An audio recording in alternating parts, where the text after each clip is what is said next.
So welcome everybody to the Beacon Theatre, a location close to Dumbarton, just across the water up there. And here we are. This stretch of water at the Clyde is called the Garval Bend. The Garval Bend here going to Garval Point.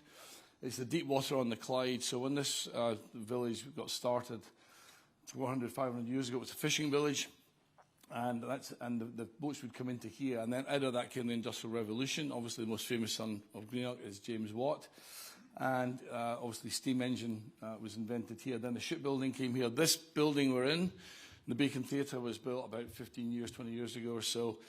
There were 3 dry docks on the Clyde, one up in Glasgow, 2 in Greenock. Obviously Inchgreen is the one just further down. This building was built to replace the Greenock Arts Guild in Campbell Street, where we always did all our school plays, etc. there. And it was actually built into one of the dry docks. So it's a real example of using the regeneration of the town, that you can actually sink the theatre effectively into the dry docks. So it's a fantastic location, and what a wonderful day. And if you look across, you've got Ben Lomond, you've got the Arca Alps. It's really an amazing location, and I'm so proud to call this my hometown. I was born just up the road here, 33 Bank Street. So if you cross the road past the Customs House, that Customs House is considered the finest of its type in the UK. Lovely renovation there. You cross the road to the Midkirk and go up the road to Bank Street, you get to number 33 Bank Street. That was the house I was born in. And I grew up here, and I went to school here. I went to a local primary school, Gown Primary School, and I went to Greenock Academy, and then from here I went to Edinburgh University and then on to London. So I still have family in the town. My mother still lives here, just actually around the corner there.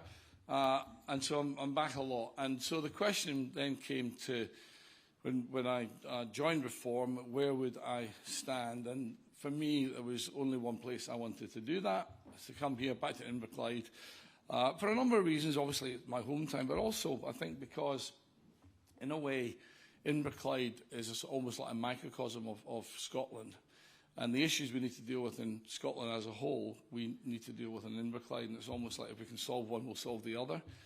And I saw this actually when I was in the Scotland Office Minister for 3 years.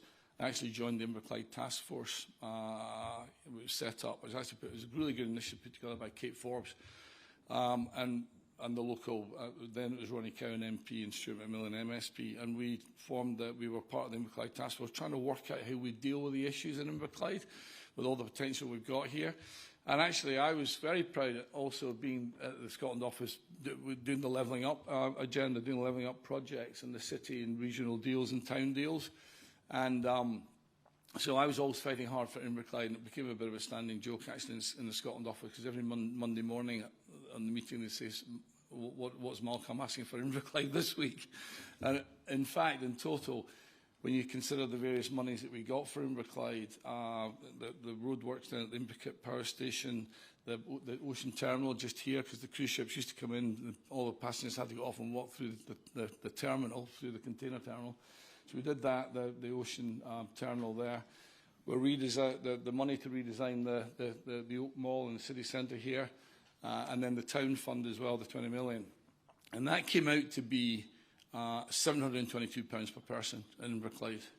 I managed to get in Inverclyde. And the average in Scotland was £522. And so I was able to make it clear that I was very proud of Inverclyde, wanted to help with it. So why Inverclyde? And how do we look at Inverclyde? How does that work vis-a-vis Scotland? You know, when I was growing up here, there was about 100,000 people in Inverclyde. There's now 72,000 or so. And so it's depopulated at quite a fast rate, and has actually almost sort of become a bit of a dormitory town to Glasgow. It's got a very wide demographic, but actually 45%, just under half of the people in Inverclyde, live in what's considered to be the 20% most deprived area in Scotland. And when you look around here, you see, how can that possibly be? There's some very affluent areas in Inverclyde. There's also some areas of poverty. And that's the same in Scotland as a whole. In fact, we know that in Scotland, for example, we have a population of 5.5 million people. And we know that, that within that there's 3.6 million working population. And we know that, working age between 16 and 64. And we know that divides into three categories. We know there's 1 million people who are unable, don't work, classified as economically inactive. We've got 600,000 that work for the public service, and we've got 2 million people that work in the private sector. And in Inverclyde, the number's higher than that. We've actually got an economically inactive adult population here near 40%. So again, you've got a higher than average inactivity here. And if you take out the carers and the registered unemployed, it's about 30% who are the people we need to help the most. These are people who have fallen out of the pathway of poverty, sometimes through 1 or 2 generations, but there's a huge amount of talent there, and there's also ambition there if we can actually find a way to help get a pathway back to work. And I think that's a bit that's missing for me in the welfare system, is that we try to support these people, obviously, through the welfare state, but there's not enough, I think, help given to help them up and out and back into work, and that's something I really want to get have a good look at. So I think that you know, the economy will remain the central feature, I think, for the reform campaign, because my very strong view is that Scotland is underperforming as a country. And you might then, and I could also say that I think Inverclyde's got a lot more potential we can bring out, and we need to unleash this potential. The Scottish economy in the last 10 years has grown at roughly 1%, which is just way too low. We're not generating enough wealth to pay for the services that we all want to keep and the services we all cherish. And so my feeling is that we need a radical change to this, because for 25 years in Hollywood we've had pretty much the same set of policies, which is basically if there's a problem in our society, the way to fix it is to spend money. And Hollywood has actually been very well funded, being objective about it, over a 25-year period. Funding to Scotland has grown at 5% per annum over 25 years. So it's been so Scotland as a whole has been well funded. But we've now got total spending against our GDP in Scotland at 55% versus UK being 44%. So but we don't seem to be getting better services for that. So why is that? How do we fix that? So I think the big initiative, I think, from reform is to say, look, let's grow the economy. How do we do that? We have to incentivise the people in the economy. Who are these people? These are the people who are working. How do we incentivise them to be more productive and create more tax revenue? And the way to do that is we have to incentivise them to do that. And so that's why we've come up with the major policy is going to be a tax break for all the people that work in our economy. So basically, we've now got 6 bands of income tax in Scotland versus 3 in the UK. And that is creating a lot of anomalies and disincentives in our economy in Scotland. Actually, especially in our public services, because what's happening is that people who were considered sort of middle earners are now being dragged up into higher tax brackets. So that's nurses and teachers, transportation folk. People are being dragged up into higher tax brackets. And what's happening is, because you've got these 6 bands, you've got these cliff edges that if you fall over, you end up getting massively additionally taxed when you go over your threshold. The result of that is that people are now watching the clock and watching their hours and making sure they don't go above those bands. And so, for example, we know that in our hospitals, that we actually at times have got capacity in the hospital, physical capacity, but we don't have a workforce that is able to actually administer to the needs of the people. So we need to free up that system of making people more productive. And we can do that if we bring the 6 bands back to 3. And then second of all, let's cut the tax in Scotland so it's 1p less than in England. Okay, so in your 3 bands, 1p below. And that sends a message out to say that Scotland is now the best, the best place to live in the UK. It is anyway, but let's make now the Scottish economy the most successful part of the UK. And then through the life of the 5-year Parliament, we'll move it down to 2p below and then 3p below. And we think of that over a 10-year period. If we can get that down to 1p below, then 2p below, then 3p below. And in the meantime, let's get our schools back to what they used to be, world class. Let's get our healthcare system sorted out. We can build in Scotland, because we've got a defined population of 5.5 million, because we've got our own nationhood effectively, because we've got our own ecosystem and our own institutions and our own way of doing things, we can actually create an amazing dynamic economy here in Scotland, within the UK. So that's the plan. Obviously, the cost of doing the tax cut will be £2 billion, because aligning the 6 bands to 3 will be £1.2 billion. And then each 1p cut is 800 million.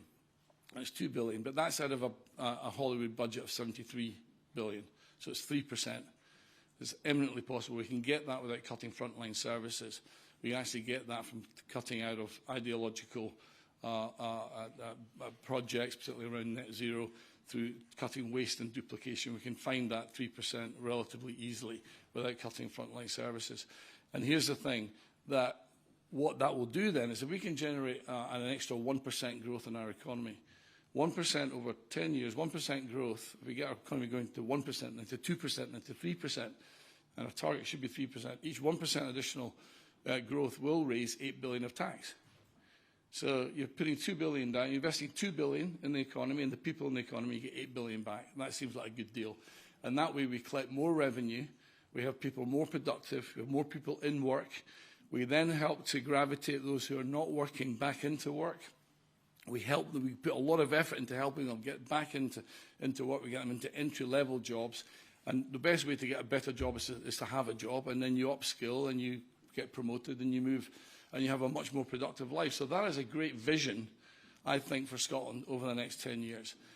And that is what we need to deliver in Inverclyde. That's exactly what we need to deliver in Inverclyde. But where Inverclyde has got some terrific, some very, very good schools here still in Inverclyde, a lot of talented people here in Inverclyde, but over 2 generations following on from the deindustrialisation, there's not been enough effort in trying to work out how we generate good jobs. And good jobs will come not from governments, not from politicians, not from state. Good jobs come from entrepreneurs and people in the economy. Let's incentivise those people in the economy. Let's incentivise the people in Inverclyde, who at the moment, when those who are working, particularly in the private sector, where John Soney says they've got the broadest shoulders, so they need to pay more.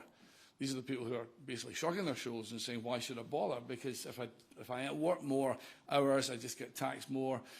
Why would I expand my premises right now? It's more expensive now to hire people.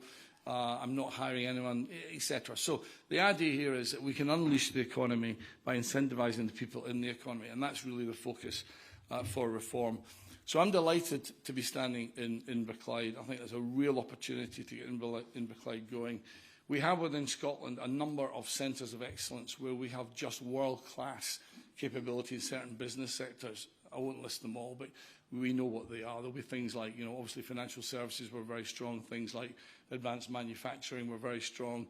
Things like energy, things like food and drink, tourism, hospitality. And one of them is marine as well. And obviously here we are on the Clyde. We need to work out our clusters of excellence that we can make Inverclyde be proud of what it does within this new economy. So there's a lot to do, and I'm absolutely delighted to be here back in my hometown. It's a beautiful day. Thank you for coming, and I'm happy to take any questions.